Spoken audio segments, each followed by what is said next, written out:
Welcome to K6 Telangana రాష్ట్ర ఉపాధ్యాయుల సమస్యలపై చర్చ కార్యక్రమానికి స్వాగతం. ఈ చర్చ కార్యక్రమంలో మనతో పాటు పాల్పంచుకోవడానికి K6 స్టూడియోకి విచ్చేశారు PRTU రాష్ట్ర ప్రధాన కార్యదర్శి రవికిరణ్ గారు. వారికి స్వాగతాన్ని పలుకుతూ నమస్తే అండి. చెప్పండి, ప్రధానంగా ఉపాధ్యాయులు ఎదుర్కొంటున్న సమస్యలు ఏందంటారు? ముఖ్యంగా పాఠశాలల నిర్వహణలో సిబ్బంది యొక్క నియామకాల విషయంలో కానీ, లేకపోతే మౌలిక సదుపాయాల విషయంలో కానీ, సిబ్బందికి తగినటువంటి ప్రభుత్వ పరంగా కల్పించవలసినటువంటి సౌకర్యాలు కల్పించడం కానీ, ఇవన్నీ మనకి ప్రధానమైన సమస్యలుగా కనపడుతుంటాయి. అలాగే గత ప్రభుత్వాలు ఉపాధ్యాయుల అభ్యున్నతి ఏ విధంగా ఉండేది? టీఆర్ఎస్ ప్రభుత్వం వచ్చిన తర్వాత వారి అభ్యున్నతికి ఏ విధంగా శ్రీకారం చుడుతుందంటారు? గత ప్రభుత్వాల్లో మాత్రం కొంత ఉపాధ్యాయులు ఇబ్బంది పడిన మాట వాస్తవం. అనేక సౌకర్యాలు కూడా గతంలో ఉన్నటువంటి సౌకర్యాలు ప్రభుత్వాలు రద్దు చేశాయి. వాటిలో ముఖ్యంగా చూసుకున్నట్లయితే కనుక పాత పింఛన్ విధానాన్ని రద్దు చేసి సిపిఎస్ సిస్టమ్ తీసుకొచ్చినాయి. అంతేకాకుండా పదవీ విరమణ చేసినటువంటి ఉపాధ్యాయులు ఎవరైతే ఉన్నారో పిఆర్ ఉపాధ్యాయులు, ముఖ్యంగా పంచాయతీరాజ్ ఉపాధ్యాయులు, వాళ్ళకి హాఫ్ పే లీవ్ ఎన్కాష్మెంట్ అనే సౌకర్యాన్ని 2010లో రద్దు చేశారు. ఈ ప్రభుత్వం వచ్చిన తర్వాత ఆ రద్దు చేసినటువంటివి కొన్ని పునరుద్ధరించింది. గత ప్రభుత్వంలో మాకు ఎల్టీసీ ఒకటి ఉండేది, లీవ్ ట్రావెల్ కన్సెషన్ అనేది. అది అసలు ఏమైందో ఎవరికి, ఇప్పుడు ఉపాధ్యాయులకు కానీ ఉద్యోగస్తులు కానీ ఎవరికి అర్థం కావటం లేదు. దాన్ని ఇప్పుడు ఉపయోగించుకోలేనటువంటి పరిస్థితులు మేము ఉన్నాం. అయితే ఈ ప్రభుత్వం వచ్చిన తర్వాత, టీఆర్ఎస్ ప్రభుత్వం వచ్చిన తర్వాత ఏదైతే పంచాయతీరాజ్ ఉపాధ్యాయులకి హాఫ్ పే లీవ్ ఎన్కాష్మెంట్ 2010లో రద్దు చేసినారో దాన్ని 2015లో పునరుద్ధరించుకుంటూ అప్పటి నుంచి ఇప్పటి వరకు ఆ ఉపాధ్యాయులకి ఆ సౌకర్యాన్ని కల్పించారు. దాని మూలంగా రిటైర్ అయినటువంటి ఆ మధ్యకాలంలో వేల మంది ఉపాధ్యాయులు 2 లక్షల నుంచి 4 లక్షల వరకు కూడా ఆర్థికంగా లాభం పొందినటువంటి విషయం. అంతేకాకుండా సిపిఎస్ సిస్టంలో ఎవరైతే ఉన్నారో, కాంట్రిబ్యూటరీ సిస్టంలో ఉన్న వాళ్ళు అంతకుముందు ప్రభుత్వాలను పట్టించుకోకపోతే ఈ ప్రభుత్వం వచ్చిన తర్వాత గ్రాట్యుటీకి సంబంధించినటువంటి జీవో కూడా ఇవ్వటం జరిగింది. అలాగే మనం చూసినట్లయితే కనుక ఉద్యోగస్తులు కానివ్వండి, అలాగే ఉపాధ్యాయులు ప్రధాన డిమాండ్లు ఏంటంటారు? అసలు ప్రధానంగా పిఆర్సీ మీదనే ఎక్కువగా ముఖ్యంగా ఉంటుంది. రెండవది సిపిఎస్ సిస్టమ్ రద్దు చేయమని ఉంటుంది. పిఆర్సీ విషయానికి వచ్చినట్లయితే గత ప్రభుత్వాలకి ఈ ప్రభుత్వానికి చాలా తేడా ఉన్నది. గత ప్రభుత్వాల్లో ఏదైతే 2014 వరకు, అంటే 1995 నుంచి 2004 వరకు చంద్రబాబు గారి నాయకత్వంలో టీడీపీ ప్రభుత్వం ఉన్నది. దాని తర్వాత 2004 నుంచి 2014 వరకు కాంగ్రెస్ ప్రభుత్వం ఉన్నది. దాంట్లో 3 ముఖ్యమంత్రులు మనకి మారటం జరిగింది. 3 ముఖ్యమంత్రులు పనిచేశారు. అయితే ఈ 19 సంవత్సరాల కాలంలో మాకు చంద్రబాబు గారు 27% ఫిట్మెంట్ తోటి ఒకటి ఇచ్చారు, ఒక పిఆర్సీ.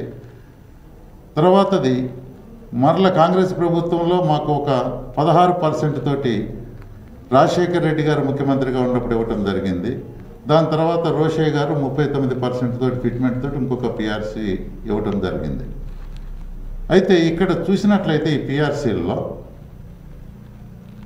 మనకి టీడీపీ ప్రభుత్వం వచ్చిన పిఆర్సీలో కనీసం 5% ఫిట్మెంట్ మాకు తగ్గింది మా లెక్క ప్రకారం, కనీసం 5.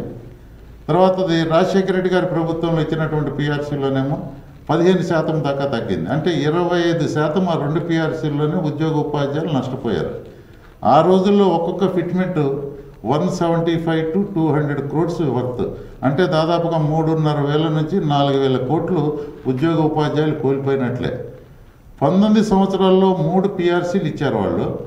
టీఆర్ఎస్ ప్రభుత్వం 2014లో రాగానే కనీ విని ఎరగనటువంటి పిఆర్సీ ఏదైతే ఉంటుందో 43 ఫిట్మెంట్ తోటి మాకు పిఆర్సీ ఇవ్వటం జరిగింది.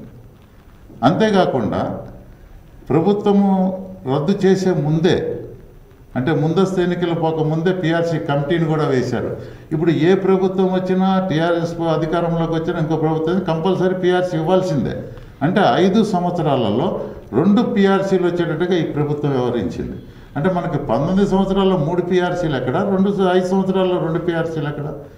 అదే కాకుండా గత ప్రభుత్వాల్లో మాకు జరిగినటువంటిది పిఆర్సీల విషయంలో చాలా ఇబ్బందికరమైన, ఆర్థికంగా నష్టపోయినాం. పిఆర్సీ బకాయిలు ఏదైతే 2 సంవత్సరాలు 3 సంవత్సరాలు ఉన్నాయో అవన్నీ నోషనల్గా ఇచ్చారు. కానీ ఈ చంద్రశేఖరరావు గారు టీఆర్ఎస్ ప్రభుత్వ కాలంలో 18 నెలల ఏరియర్స్ కూడా ఇవ్వటం జరిగింది. అంటే ఒక్కొక్క ఉపాధ్యాయుడు దాదాపుగా ఉద్యోగస్తుడు 40,000 నుంచి 2 లక్షల వరకు కూడా ఏరియర్స్ ఈ పిఆర్సీ బకాయిలు తీసుకోవడం జరిగింది. ఆ రకంగా మాకు పిఆర్సీలో మాత్రం ఈ టీఆర్ఎస్ ప్రభుత్వం చేసినంతగా లాభం ఏ ప్రభుత్వం చేయాలనేది మాత్రం గంటాపదంగా చెప్పగలుగుతాం. అలాగే గత ప్రభుత్వాల్లో ఏదైతే ఉద్యోగస్తులు ఉన్నారో అంటే పని గంటల్ని పెంచేసి శ్రామికంగా ఎక్కువ కూడా వాళ్ళతో వర్క్ చేయించడం జరిగిందని చెప్పుకోవచ్చు. అలాగే టీఆర్ఎస్ ప్రభుత్వంలో కూడా అదే విధమైన ధోరణి కొనసాగుతుంది. అంటే ఏదైతే బంగారు తెలంగాణ నిర్మించుకోవడానికి ఉద్యోగస్తులందరూ కూడా ఎక్కువ పని గంటలు చేయాలి అనేది ఒక టాక్ వినపడుతుంది. దీనికి మీరేమంటారు? అటువంటిది మామూలుగా ఏంటంటే ప్రభుత్వం ఒకవేళ అవసరం వచ్చినప్పుడు ఎన్నికల విధులు ఉంటాయి. ఎన్నికలు వచ్చినప్పుడు కంపల్సరీ పనిచేయాలా, ఇంకొక రకమైన సెన్సెస్ తీసుకునేటప్పుడు పనిచేయాలా, ఓటర్స్ లిస్టులు తయారు చేసేటప్పుడు పనిచేయాలి. ఇవన్నీ అనేది అప్పుడప్పుడు మనకు కామన్గా వచ్చాయి. కానీ టీఆర్ఎస్ ప్రభుత్వ విషయంలో మాత్రము ఎప్పుడు కూడా ఉద్యోగస్తులు ఉపాధ్యాయులకు విధి నిర్వహణలో ఎటువంటి పరిస్థితుల్లోనూ వాళ్ళు వేధించడం కానివ్వండి, లేకపోతే వాళ్ళని ఇబ్బంది పెట్టడం కానివ్వండి జరగల. ఎందుకు ఈ విషయాన్ని నేను చెప్తున్నానంటే బంగారు తెలంగాణ నిర్మాణంలో ప్రభుత్వమే మనకి అప్పీల్ చేసింది. మీరు మాకు ఏదన్నా సహకరించగలిగితే కనుక 1 గంట ఎక్కువ పని చేయండి వీలైతేనని. పని చేయగలిగిన వాళ్ళు చేసిండ్రు, చేయలేని వాళ్ళు కొంత ఫిజికల్గా ఇబ్బంది ఉన్న వాళ్ళు చేయలే. కానీ ఎటువంటి వేధింపులు అనేవి ఈ ప్రభుత్వ కాలంలో జరగలేదు. ఉద్యోగస్తులు ఉపాధ్యాయులు మాత్రం చాలా హాయిగా హ్యాపీగా ఉన్నారు. ఆ విషయంలో మాత్రం వాళ్ళ విధులు నిర్వహించుకోవటంలో. అలాగే జరగనున్నటువంటి సార్వత్రిక ఎన్నికల్లో పలు పార్టీల మేనిఫెస్టోలు ఉపాధ్యాయుల గురించి పొందవచ్చినటువంటి అంశాల గురించి తెలపండి. ముఖ్యంగా సిపిఎస్ సిస్టమ్ను రద్దు చేస్తామని చెప్పి కాంగ్రెస్ తన మేనిఫెస్టోలో పెట్టుకుంది. అంతేకాకుండా బీజేపీ పార్టీ కూడా తన మేనిఫెస్టోలో ఇది పెట్టుకుంది.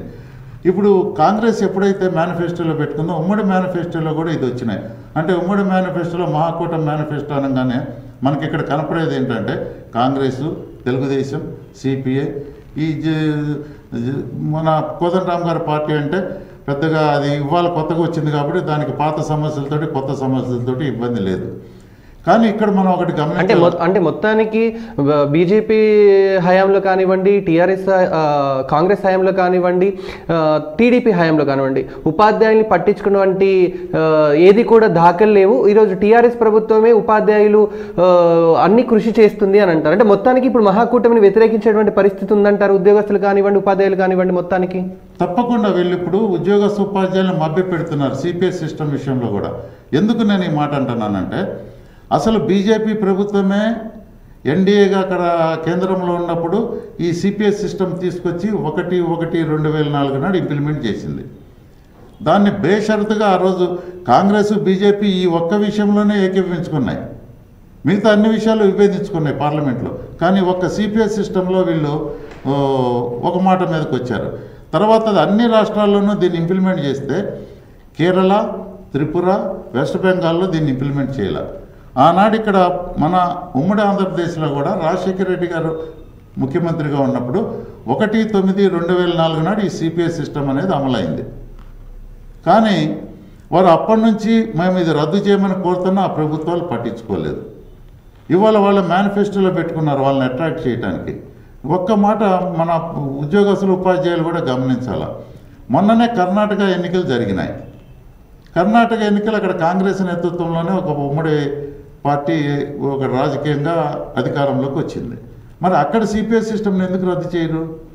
అట్లాగే మహాకూటమిలో చంద్రబాబు గారు ఒక పార్ట్నర్. మరి ఆంధ్రప్రదేశ్లో సిపిఎస్ సిస్టమ్ని రద్దు చేయొచ్చు కదా. ఆయన మాత్రం సిపిఎస్ సిస్టమ్ రద్దు చేయకుండా చాలా తెలివిగా ఒక కమిటీని వేసిండు. ఆ కమిటీ ఎన్నికలు అయ్యేదాకా కమిటీ నడిపించేస్తుంది. ఇక దానికి సమాధానం చెప్పే పని ఉండదు. కేరళలో అంతకుముందు యూడిఎఫ్ కాంగ్రెస్ అధికారంలో ఉన్నప్పుడే 2013లో ఈ సిపిఎస్ సిస్టమ్ తీసుకొచ్చింది. మొన్న కమ్యూనిస్టుల ఫ్రంట్ వచ్చింది అధికారంలోకి. వాళ్ళు కూడా దీన్ని రద్దు చేయలేక దానికి ఒక కమిటీ వేసిండ్రు.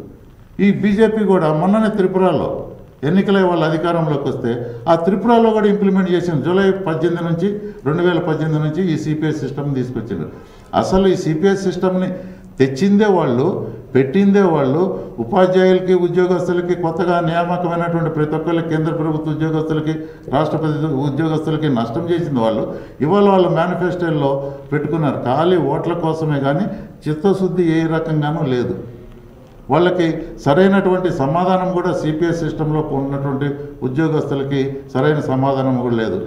ఇదే విషయం పార్లమెంట్లో మన్మోహన్ సింగ్ గారిని అడిగారు ప్రతిపక్షాలన్నీ కలిసి, అయ్యా మరి సిపిఎస్ సిస్టంలో ఉండేటువంటి ఉద్యోగస్తులు కనీసం సిపిఎస్ సిస్టమ్ పెట్టిండ్రు, వాళ్ళకి సరైనటువంటి న్యాయం కలిగేటట్లుగా మీరు గ్యారంటీ ఇవ్వండి కేంద్ర ప్రభుత్వం అంటే, మాకు ఎటువంటి సంబంధం లేదు, ఈ డబ్బులు మార్కెట్లో పెడతాము, బిజినెస్లో పెడతాము, డబ్బులు వస్తే లాభం వస్తే మీకు పేమెంట్ చేస్తారు, లేకపోతే పేమెంట్ చేసే సమస్య లేదు, కేంద్ర ప్రభుత్వం ఎటువంటి హామీ ఇవ్వలేదన్నారు.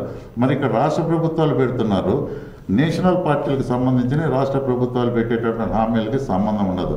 ఎటువంటి పరిస్థితులు ఇది మభ్యపెట్టేటటువంటి సమస్యగానే వీళ్ళు చూపిస్తున్నారు.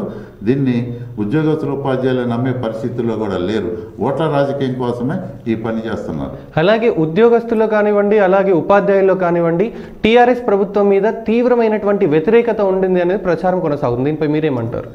ఈ ప్రచారం అనేది కొంతమంది ఎమ్మెల్సీలుగా పోటీ చేయాలని చెప్పి ప్రభుత్వ వ్యతిరేకంగా మనం ప్రచారం చేసినట్లయితేనే ఓట్లు పడతాయనేది ఒక సెక్షన్ ఆఫ్ టీచర్స్ తోటి కానివ్వండి, ఉద్యోగస్తులతో కూడా ఒక ప్రచారం వాట్సాప్లో వచ్చినాయి. ఇప్పుడు ఏముంది, తేలిక ఉట్టిగానే వాట్సాప్ మెసేజ్లు పంపించి ఇది ఇట్లా జరిగింది, అది అట్లా జరిగింది అనేది. నిజానికి ఎప్పుడు వ్యతిరేకత రావాలా? ప్రభుత్వం కనుక మన విధి నిర్వహణలో జోక్యం చేసుకుని మనల్ని వేధిస్తుంటే వ్యతిరేకత రావాలి. లేకపోతే కనుక మనకు గత సౌకర్యాలు ఏదైనా రద్దు చేస్తే మనకి అప్పుడు వ్యతిరేకత రావాలి. లేకపోతే మనకు పిఆర్సీలో సరైనటువంటి ఆర్థిక లాభం ఇవ్వకపోతే వ్యతిరేకత రావాలి. లేకపోతే ఏదైనా పాత సమస్యలు కానీ కొత్త సమస్యలు కానీ వాళ్ళు సృష్టించి మన సమస్యలు పరిష్కరించకపోతే వ్యతిరేకత రావాలి. ఇక టీఆర్ఎస్ ప్రభుత్వం అటువంటిది ఏమీ లేదే, చాలా స్పష్టంగా ఉన్నది. ఇక్కడ వాళ్ళు ఎటువంటి ఏదన్నా ఉంటే సౌకర్యాలు రద్దు చేసింది పాత ప్రభుత్వంలోనే రద్దయినాయి. పింఛన్ విధానం రద్దయింది, ఆపేలు ఎన్కాష్మెంట్ రద్దయింది, ఎల్టీసీ కనపడకుండా పోయింది. మరి అవన్నీ జరిగినాయి పాత ప్రభుత్వంలోనే. ఈ ప్రభుత్వంలోకి వచ్చిన తర్వాత ఆర్థికపరమైనటువంటి లాభాలు చూసుకున్నట్లయితే ప్రభుత్వం రాగానే ఫస్ట్ తెలంగాణ ఇంక్రిమెంట్ అనేది మనకు ఒకటి ఇవ్వటం జరిగింది. ఒక ఇంక్రిమెంట్ ఆర్థిక లాభం పొందేటట్టుగా ఇచ్చారు. తర్వాత 43% ఫిట్మెంట్ తోటి ఎవరు ఇవ్వనటువంటిది ఈ ప్రభుత్వం ఇచ్చింది. దానికి తగ్గట్టుగానే అమ్మటే 18 నెలలు పాతవి కూడా ఏరియర్స్. ఒక రకంగా చెప్పాలంటే నాకు తెలిసిన అనుభవంలో నేను ఎన్నో పిఆర్సీ చూసిన. 10వ పిఆర్సీకి 9వ పిఆర్సీకి నేను డిజైన్ కూడా అక్కడ రిప్రజెంట్ కూడా చేయటం జరిగింది ఆర్గనైజేషన్ పరంగా. ఏ పిఆర్సీలో కూడా 2 సంవత్సరాలు 3 సంవత్సరాలు నోషనల్ ఇచ్చింది, కానీ ఎవరు ఆర్థికంగా మాకు బకాయిలు ఇవ్వలేదు. పిఆర్సీ బకాయిలు ఒక్క టీఆర్ఎస్ గవర్నమెంటే మాకు పిఆర్సీ బకాయిలు ఇవ్వటం జరిగింది. 18 నెలల పిఆర్సీ బకాయిలు ఇచ్చింది. ఆ రకంగా మాకు ఆర్థికంగా కూడా లాభం చేసినట్టు అయింది ప్రభుత్వం ద్వారా. ఏదో కొంతమంది వాళ్ళ అవకాశవాదం కోసం వ్యతిరేకం అని అంటున్నారు, కానీ చాలామంది ఉపాధ్యాయులు ఉద్యోగస్తులు సంతృప్తిగా ఉన్నారు. ఈ ప్రభుత్వం మీద ఎటువంటి వ్యతిరేకత లేదు. వాళ్ళందరూ టీఆర్ఎస్ అండగా ఉండి బంగారు తెలంగాణ నిర్మాణంలో భాగస్వాములు కావడానికి సంతోషంగా ముందుకు వస్తున్నారు. అలాగే సమాన పనికి సమాన వేతనంపై ఉపాధ్యాయుల స్పందన ఏందంటారు? తప్పనిసరిగా ఇప్పుడు మామూలుగా పాఠశాలల్లో గతంలో ఉండేది ఏది, మనకి టీడీపీ ప్రభుత్వంలో 398 టీచర్లను పెట్టిండ్రు. ఓ పక్కనేమో పూర్తిగా జీతం తీసుకుంటూ అదే క్లాసులు వాళ్ళు చెప్తారు, ఇదే క్లాసులు వీళ్ళు చెప్తారు. వాళ్ళకి ఒకరికి 398, వాళ్ళకి రెగ్యులర్ స్కేల్లో ఒకరికి 1500, 2000 ఇట్లా జీతాలు వస్తున్నాయి. అట్లాగే కాంగ్రెస్ ప్రభుత్వంలో కూడా అప్రెంటిస్షిప్ విధానాన్ని తీసుకొచ్చిండ్రు.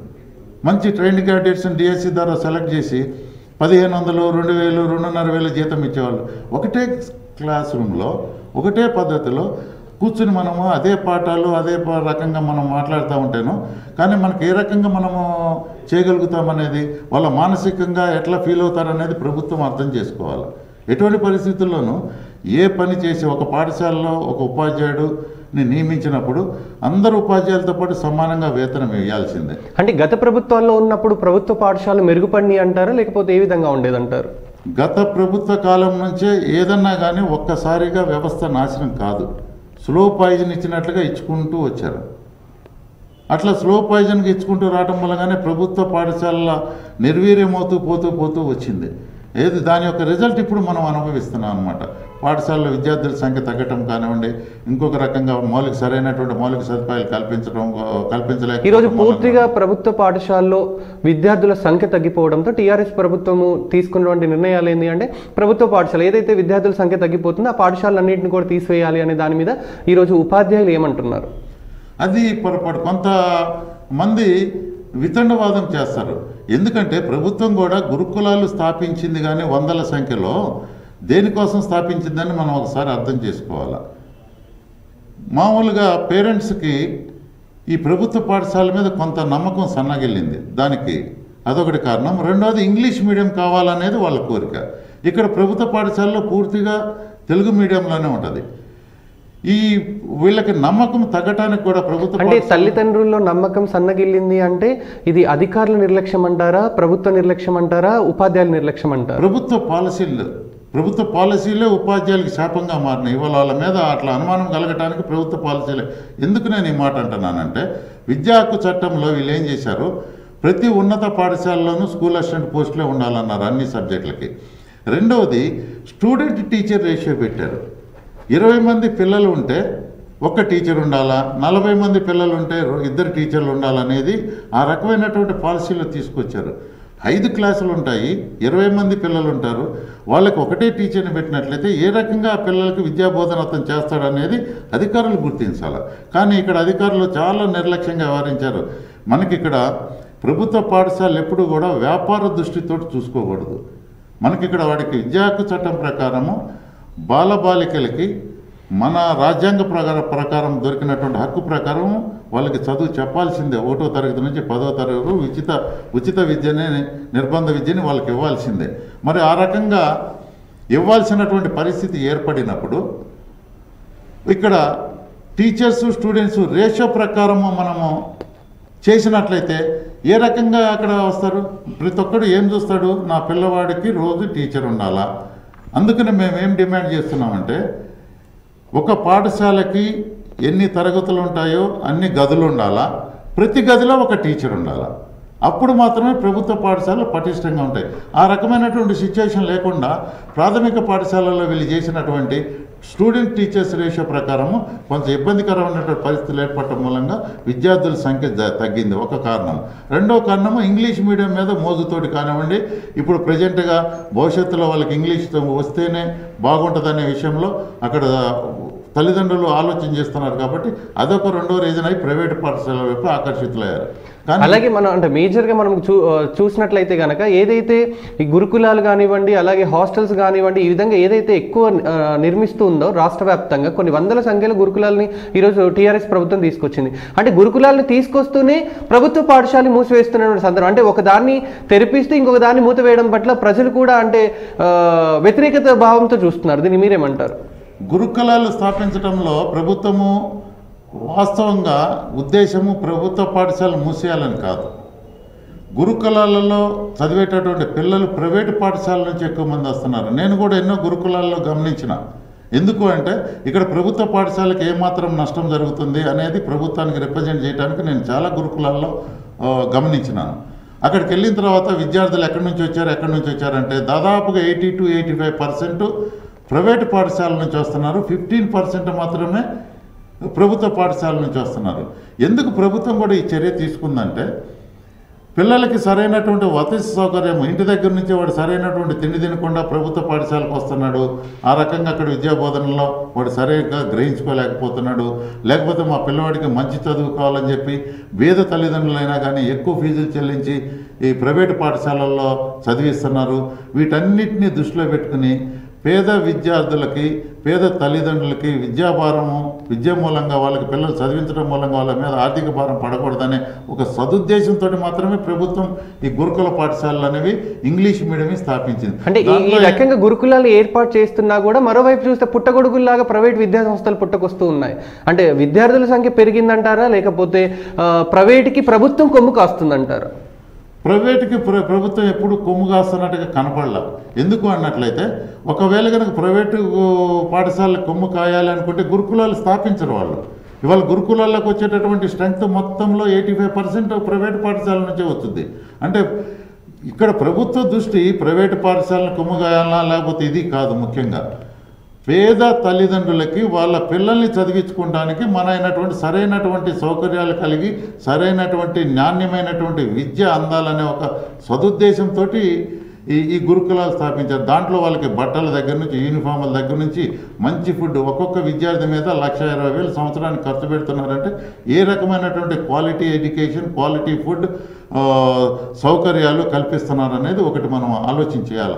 దాంట్లో అంటే ఇది కేవలం ఆర్భాటాలకే చెప్పుకుంటుంది టీఆర్ఎస్ ప్రభుత్వం. కనీసం ఇప్పుడు ఉన్నటువంటి గురుకులాల్లో కానివ్వండి, కేజీబీవీలో కానివ్వండి, కస్తూర్బా గాంధీ బాలికల పాఠశాలలో కానివ్వండి, ఎక్కడ కూడా ఇప్పటికీ కనీసం పాఠ్య పుస్తకాలు కూడా అందనటువంటి పరిస్థితుల్లో విద్యార్థులు ఉన్నారు అనేసి చెప్పుకున్నటువంటి పరిస్థితి. ఒకటండి, ఇప్పుడు మనకి కస్తూర్బా స్కూల్స్ కానివ్వండి, ఇప్పుడు ఏర్పాటు చేసినటువంటి గురుకులాలు కానివ్వండి, కొత్తగా ఏర్పాటు చేయబడినాయి. వాటికి బిల్డింగులకి దాదాపుగా కోట్ల రూపాయలు ఒక్కొక్క వసతులు కల్పించడానికి, బిల్డింగులు కట్టి ఇచ్చేయడానికి వాళ్ళు ప్రభుత్వం ప్రయత్నం చేస్తుంది. కాకపోతే ఇక్కడ కొన్ని ఇబ్బందికరమైనటువంటి పరిస్థితులు ఏంటంటే, సరైనటువంటి స్థలం దొరక్కపోవటం మూలాన కానివ్వండి, లేకపోతే కనుక అక్కడ కాంట్రాక్టర్లు సరిగ్గా స్పందించి తొందరగా బిల్డింగులు కంప్లీట్ చేయకపోవటం మూలాన, నిర్మాణం చేయలేకపోవటం మూలాన కానివ్వండి, ఇట్లా ఇబ్బందులు ఉన్నాయి. అంటే లోపాలు అంటే మనకి సరి అయినటువంటి ప్రణాళిక లేకపోవడంతోనే కదండి ఇలాంటి ప్రాబ్లమ్స్ వచ్చాయి అంటారు. పక్క ప్రణాళిక ప్రభుత్వం దగ్గర ఉన్నది. దాన్ని అమలు చేయటంలో కొంత అధికారులు నిర్లక్ష్యం వహించడం కానివ్వండి, ఇబ్బంది కలగడం కానివ్వండి జరుగుతున్నది.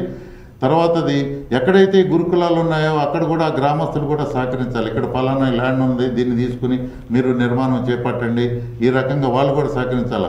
నేను కూడా చూసిన ఎంతోమంది ఈ అద్దె భవనాలకు కూడా తిరుగుతూ పాపము గురుకుల ప్రిన్సిపల్స్ ఎవరైతే ఇన్ఛార్జెస్ ఉన్నారో స్పెషల్ ఆఫీసర్స్, అద్దె భవనాల కోసం వాళ్ళే తిరుగుకుంటూ అక్కడ ఎతకాలని, ఎక్కడ భూమి దొరుకుద్దా అని చెప్పి ఇట్లా వాళ్ళు తిరిగి వాళ్ళకి పైనుంచి ప్రభుత్వం నుంచి ఒత్తిడి వస్తుంది. మీ భవనం కట్టడానికి మేము బడ్జెట్ డబ్బులు శాంక్షన్ చేసినా ఇంతవరకు భవనం ఎందుకు నిర్మించుకోలేకపోతున్నారు. సో అలాంటి పరిస్థితుల్లో కూడా అంటే ఇరుకాటమైనటువంటి భవనాలను తీసుకొని పిల్లలకి ఇప్పటికీ కూడా కనీస మౌలిక సదుపాయాలు కూడా అక్కడ ఉండక అరాకుర వసతులతో ఇబ్బందులు పడుతున్న పరిస్థితులు ఉన్నాయి. దీనికి మీరేమంటారు?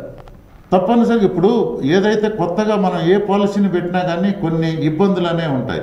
దాన్ని రోజువారీగా ఆ సమస్యలను పరిష్కరించుకుంటూ మనం అనుకున్నటువంటి మెయిన్ ఐడియా వరకు తీసుకెళ్ళటం అనేది ముఖ్యం. ఈ గురుకులాలు ఇవన్నీ ఏర్పాటు చేసింది 2 years 3 yearsలో వచ్చినాయి అనమాట.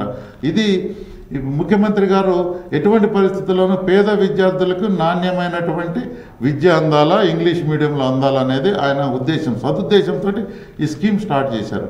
ఆ స్కీమ్కి తగ్గట్టుగా ఆయన గురుకులాలని కావాల్సిన గురుకులాలు ఎంతమంది అయినా కానీ ఆడపిల్లలకి, బాయ్స్కి, కో ఎడ్యుకేషన్ రకరకాలుగా అన్ని రకాలుగా ఆయన ఆలోచించేసి ఏర్పాటు చేయడం జరిగింది.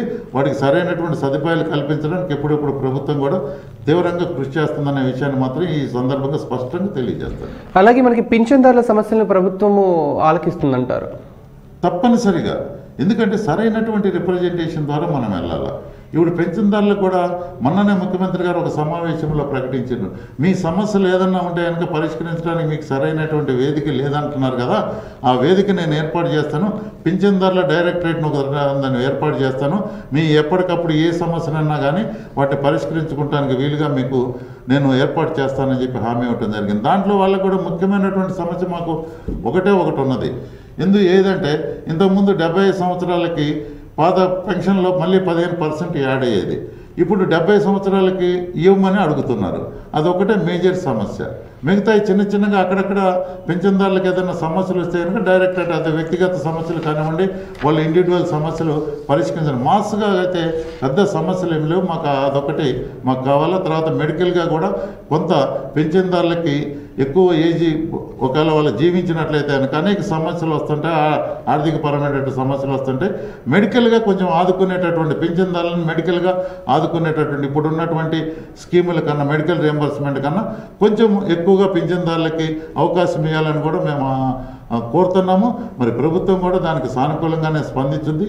ఏదైనా కానీ ప్రభుత్వం ఎన్నుకోబడిన తర్వాత మరలా కేసీఆర్ గారు ఇవన్నీ పరిష్కరించడానికి ఆయన సంసిద్ధంగా ఉన్నారనే విషయాన్ని ఈ సందర్భంగా దృష్టికి తీసుకుంటారు. అలాగే ఇన్స్పెక్షన్ అథారిటీ పోస్టులు రాష్ట్ర వ్యాప్తంగా ఖాళీలు ఉన్నప్పటికీ కూడా ప్రభుత్వం ఎందుకు భర్తీ చేయలేకపోతుంది? ఎందుకు నిర్లక్ష్య ధోరణిగా ముందుకు వెళ్తుందంటారు?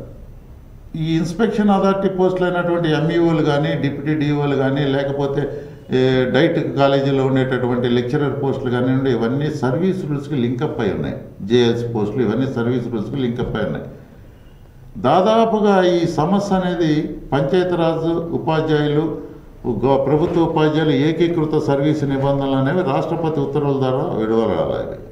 రాష్ట్రపతి ఉత్తర్వుల మేరకే అవి నడవాలి.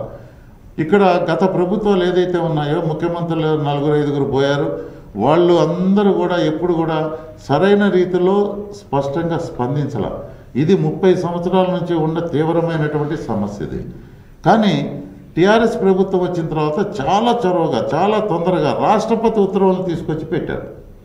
దీని ద్వారా మేము ప్రమోషన్స్ వస్తాయి, ఈ పోస్టులన్నీ నిండిపోతాయి, ఉపాధ్యాయులందరూ హ్యాపీగా ఉంటారని అనుకున్నాం. అట్లాగే పర్యవేక్షణ కూడా బాగా జరుగుతుంది. అప్పుడు మంచి నాణ్యమైనటువంటి విద్య ప్రభుత్వ పాఠశాలల్లో విద్యార్థులకు అందుద్ది అనేది కూడా మేము అనుకున్నాం. కాకపోతే ఏంటంటే మళ్ళీ కోర్టులో ఉత్తర్వులను ఇక్కడ హైకోర్టులో కొంతమంది ఛాలెంజ్ చేయటము, ఆ ఉత్తర్వులు కొట్టేయటము. ఏది ఏమైనా రాష్ట్రపతి ఉత్తర్వులు వచ్చినా ఆ సర్వీస్ నిబంధనలు ఇటు పోవు, యాజ్ ఇట్ ఈజ్ కానీ ఇంప్లిమెంట్ అవుతాయి. కొంతమంది నిర్లక్ష్యంగా వ్యవహరించడం వల్ల అధికారులు సరైనటువంటి ఫైళ్లు పెట్టకపోవడం వలన కానివ్వండి, కోర్టుకి సరైనటువంటి సమాధానాలు ఇవ్వలేకపోవడం వలన కానివ్వండి అది కొట్టివేయబడ్డారు. ప్రభుత్వం మాత్రం ఈ విషయంలో చిత్తశుద్ధితో ఉంది కాబట్టి రాష్ట్రపతి ఉత్తర్వులు తీసుకురాగలిగింది.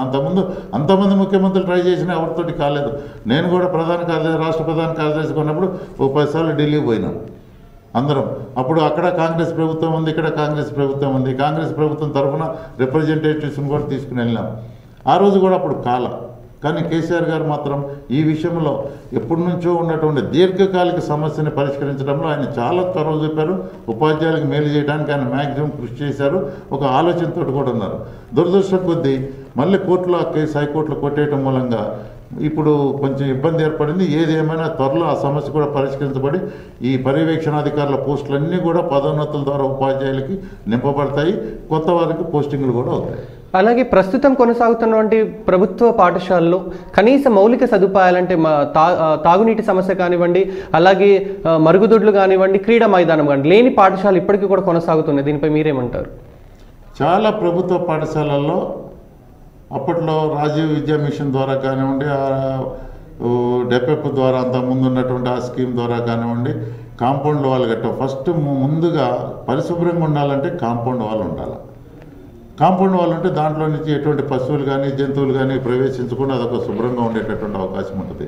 రెండోది అక్కడ ఏర్పాటు చేసినటువంటి టాయిలెట్లు ఉపయోగించుకోవడానికి వీలుగా నీటి సౌకర్యం ఉండాలి.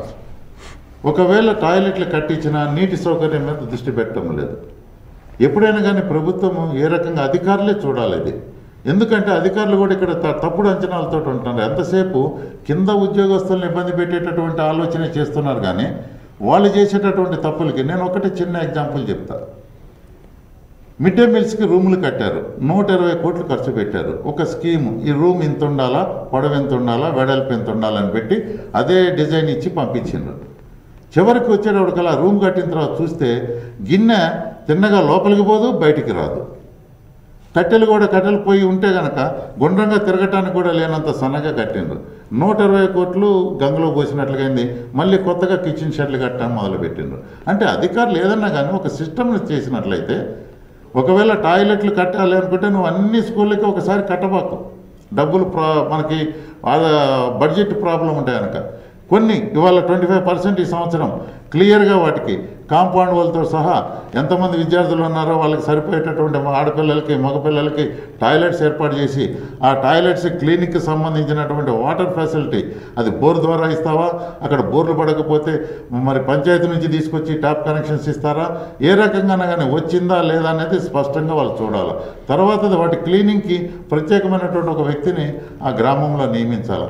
నియమిస్తే వీళ్ళు ఏం చేస్తారు, 200, 500, 1000 ఇస్తే ఎవడు వచ్చేటోళ్ళు లేడు. ఇప్పుడు వాళ్ళకి కావాల్సినటువంటి వాళ్ళకి గౌరవంగా వాళ్ళు బతకడానికి వీలైనటువంటి ఒక 5,000, 6,000 జీతం ఏర్పాటు చేస్తే వాళ్ళు వచ్చి క్లీన్ చేస్తారు. కానీ ఏమీ చేయకుండా మేము టాయిలెట్లు కట్టించినామని ప్రకటించుకుంటే మొత్తం అవన్నీ దుస్థితిలోకి పోతున్నాయి. యాక్చువల్గా ఖర్చు పెడుతున్నారు, నిరుపయోగం అవుతున్నాయి. ఇవాళ పరిస్థితి ప్రభుత్వ పాఠశాల పరిస్థితి అంతే ఉన్నది. అలాగే చివరిగా ఇప్పుడున్నటువంటి పరిస్థితుల్లో ఉపాధ్యాయుల సమస్యలు తీరాలంటే ఏం చేయాలంటారు? ప్రభుత్వానికి చిత్తశుద్ధి ఉండాలి. గత ప్రభుత్వాలకి ఇప్పుడు ప్రభుత్వానికి, టీఆర్ఎస్ ప్రభుత్వానికి నేను గమనించిన చాలా స్పష్టంగా గత ప్రభుత్వాల్లో ఎంతసేపు ఉన్నా కానీ ఏదో ఒక రకంగా విద్యా బడ్జెట్ని తగ్గించుకుందాము మనకెందుకులే అని చెప్పి నవ్వుకుంటూ బుజ్జగించుకుంటూ ఏదో పైపైన మాటలు చెప్పుకుంటూ మమ్మల్ని పంపించుకుంటూ తోలేయడం జరిగింది. అట్లా ఎన్నో సౌకర్యాలు కూడా రద్దు చేయబడినాయి మాకు ఆ ప్రభుత్వ కాలంలో. ఈ ప్రభుత్వం వచ్చిన తర్వాత మాకు ఏ సౌకర్యాలు రద్దు చేయబడలేదు. ఈ ప్రభుత్వానికి ఒక చిత్తశుద్ధి ఉండాలనేది, ఎందుకంటే ముఖ్యమంత్రి గారికి చిత్తశుద్ధి ఉన్నప్పుడు తప్పనిసరిగా ఆ సమస్యలు పరిష్కరించబడతాయి. మరి ఈనాడు ముఖ్యమంత్రి గారికి చిత్తశుద్ధి ఉండబట్టే గత ప్రభుత్వం రద్దు చేసినటువంటి సౌకర్యాలు ఇస్తున్నారు. ఏదైతే సిపిఎస్ సిస్టంలో ఉన్నటువంటి ఉపాధ్యాయులు ఇబ్బంది పడుతున్నారో వాళ్ళకి గ్రాట్యుటీ ఇవ్వడం జరిగింది. ఇంకా రకరకాలైనటువంటి సర్వీస్ రూల్స్ తీసుకురావడం జరిగింది. ఇట్లా రకరకాల సమస్యలు పరిష్కరించుకుంటూ మమ్మల్ని ఒక ఉపాధ్యాయులకి ఉద్యోగస్తులకి కొంచెం లాభం చేయడానికి ప్రయత్నం చేస్తున్నారు. కాబట్టి ఏ ప్రభుత్వానికైనా ఇటువంటి వాళ్ళకి మనం సేవ చేస్తున్నటువంటి ఉద్యోగస్తులు కాబట్టి వాళ్ళు సంతోషంగా ఉండేటట్లుగా చూడాలనే కోరిక మనసులో వాళ్ళలో ఉంటే, చిత్తశుద్ధి ఉంటే తప్పనిసరిగా ప్రతి సమస్య పరిష్కరించబడతాయి. ఏ ప్రభుత్వం అయితే చిత్తశుద్ధితో ఉపాధ్యాయుల సమస్యల పట్ల అండగా ఉంటుందో ఆ ప్రభుత్వానికి పట్టం గడుతుంది ఉపాధ్యాయుల సంఘాలు అనేసి ఈ చర్చా కార్యక్రమంలో పాల్గొన్నటువంటి రవికిరణ్ గారు తెలియజేశారు. మరి వారి అమూల్యమైన సమయాన్ని K6 కేటాయించినందుకు వారికి ప్రత్యేకమైన అభినందనలు తెలియజేస్తూ ఇది నేటి చర్చా కార్యక్రమం. మరొక చర్చా కార్యక్రమంలో మళ్ళీ కలుద్దాం. చూస్తూనే ఉండండి మీ K6.